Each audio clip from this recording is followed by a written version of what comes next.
নমস্কাৰ বন্ধু বান্ধৱীসকল, কুমৰুক চুদুঙক আনো ভিডিঅ' চপা। আৰু এইয়া মাছটো দেখিছেনে, 5 কেজি আছে, 5 কেজি বেছিয়ে আছে। আজি আমাৰ ঘৰত শনি ৰাহু কেতু যি দুখ থাকে এই অকাম পাতিবলৈ লৈছোঁ। মোৰ বেটাৰ কাৰণে আগবঢ়াই থৈ দিয়া আছিলে।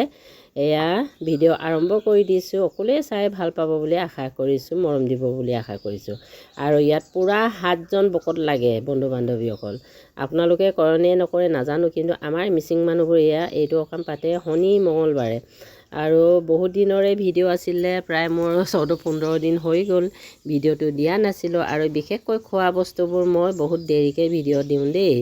আৰু এইফালে আমাৰ ভাইটি আৰু আমাৰ খুৰা আৰু এইফালে ভনী জোঁৱাই ককাইদেউ লাগি আছে মাছ কটাত। আৰু টোপোলাবোৰ এনেকৈ বনাই দিছোঁ, কাৰণ মাছবোৰ তৰকাৰীত দিলে ফ্ৰাই কৰিলে ভাগি যাব বুলি আমাৰ ভকতে এনেকৈ টোপোলা বান্ধি বান্ধি তৰকাৰীতে ভৰাই দিয়ে।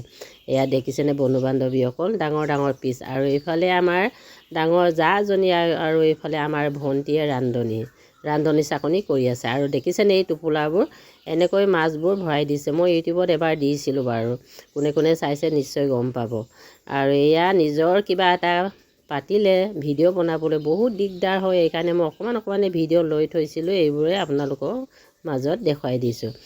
আৰু আমাৰ বেটাৰ কাৰণে আগবঢ়াই থৈছিলোঁ, শনি ৰাহু কেতুৰ কাৰণে। ই বহুত দিন বাহিৰত আছিলে কাৰণে এইবাৰহে ভিডিঅ'ত অকামটো পাতি দিবলগীয়া হৈছে। আৰু মাছৰ টোপোলাবোৰ দেখিলেনে বাৰু।